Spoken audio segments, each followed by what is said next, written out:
दोस्तों, आज हम आपको बताने वाले हैं कि भगवान विष्णु कल की अवतार क्यों लेंगे और कलयुग में क्यों आएंगे और इस कलयुग में भगवान विष्णु किसका वध करेंगे, ये सारी जानकारी बताएंगे।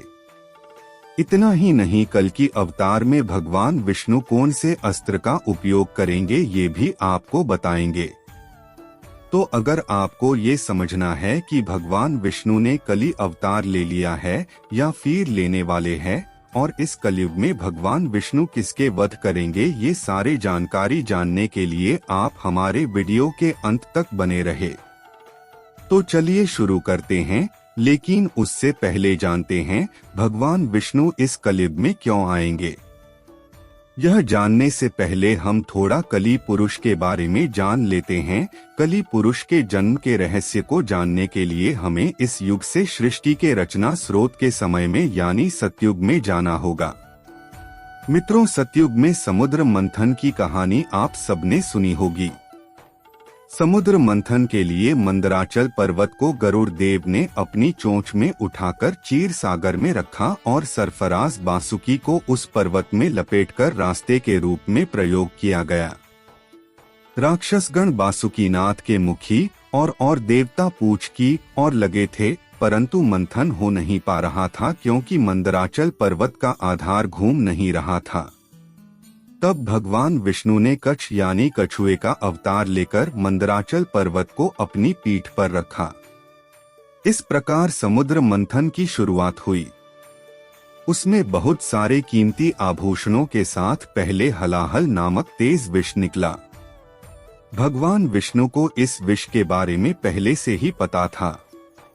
उन्होंने देवताओं को इस बारे में पहले इसलिए नहीं बताया क्योंकि वह जानते थे अगर उन्होंने देवताओं को इस विश्व के बारे में बता दिया तो वह विष के कारण इस मंथन को नहीं करेंगे। इसलिए उन्हें सिर्फ अमृत के बारे में बताया गया।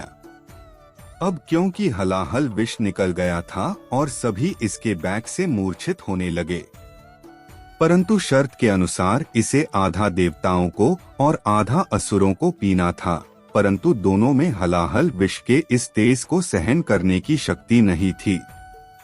फिर भगवान भोलेनाथ ने भगवान विष्णु के कहने पर विष का पान किया, परंतु इस विश्व के तेज से भोलेनाथ का गला जलने लगा। तब शक्ति रूपी देवी मां पार्वती ने पुष्प विष को अपने हाथों से भोलेनाथ जी के गले में ही रोक दिया।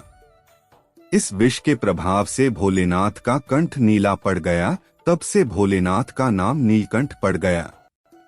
परंतु इस क्रिया में विश्व की कुछ बूंदें राक्षस कली के मुख में जा गिरी, जिससे कली का शरीर खत्म हो गया। और फिर आगे जब मंथन हुआ तो उसमें से कामधेनु गाय निकली, जिसे रिसीवर ने रखा। उस गाय को राजा बलि ने ग्रहण किया। ऐरावत हाथी को देवताओं के राजा इंद्र ने ग्रहण किया। कौस्तुभ मणि और शंख को भगवान विष्णु जी ने धारण किया। इसके बाद निकली संजीवनी बूटी को इस पृथ्वी लोक पर सुरक्षित स्थान पर स्थापित किया गया। यह वही संजीवनी बूटी है जिससे रामायण काल में लक्ष्मण जी को दिया गया था। इसके बाद धन संपदा लेकर लक्ष्मी जी निकली। लक्ष्मी जी ने खुद विष्णु जी को ग्रहण कर लिया। चंद्रमा निकले तो भोलेनाथ जी ने ग्रहण कर लिया। अंत में भगवान धन्वंतरी अपने हाथों में अमृत कलश लेकर निकले। इस अमृत कलश की देवता और राक्षस छीना झपटी करने लगे और इसी छीना झपटी में अमृत की कुछ बूंदें समुद्र में जा गिरी, जो उज्जैन, नासिक, प्रयागराज में गिरी थी। और कहा जाता है कि हर 12 वर्ष पर फिर से वह अमृत प्रकट होता है और उस वक्त स्नान करने से रोग दोष दूर हो जाते हैं। और इसी अमृत की कुछ बूंदें कली पुरुष के मुख में गिर गई, जिससे वह फिर से जीवित हो उठा, परंतु वह भौतिक रूप में न आ सका। वह बिना शरीर के जीवित हो गया और अमृत की बूंदों से अमर हो गया। कल की पुराण के अनुसार कलयुग के अंत समय में कल की पुरुष अपने भौतिक रूप में वापस आ जाएगा। कली पुरुष अभी अपने भौतिक रूप में नहीं है, परंतु उसने अपनी शक्तियों से सारे मनुष्य को अपने बस में कर रखा है। उसने अपनी शक्ति, काम, वासना, क्रोध और मोह का जाल इंसानों पर फैला रखा है और जैसे जैसे कलयुग आगे बढ़ता जाएगा उसकी माया का जाल बढ़ता जाएगा और वह अपने शरीर को पुनः प्राप्त करता जाएगा, जिससे इंसान पूरी तरह से कली के बस में हो जाएंगे और चारों ओर पाप ही पाप फैल जाएगा। और क्लिक पुरुष को ही खत्म करने के लिए भगवान विष्णु कली अवतार में इस कलयुग में जन्म लेगा। तो चलिए अब जानते हैं भगवान विष्णु कली अवतार में कैसे देखा जाएगा और उसका पहचान क्या होगा।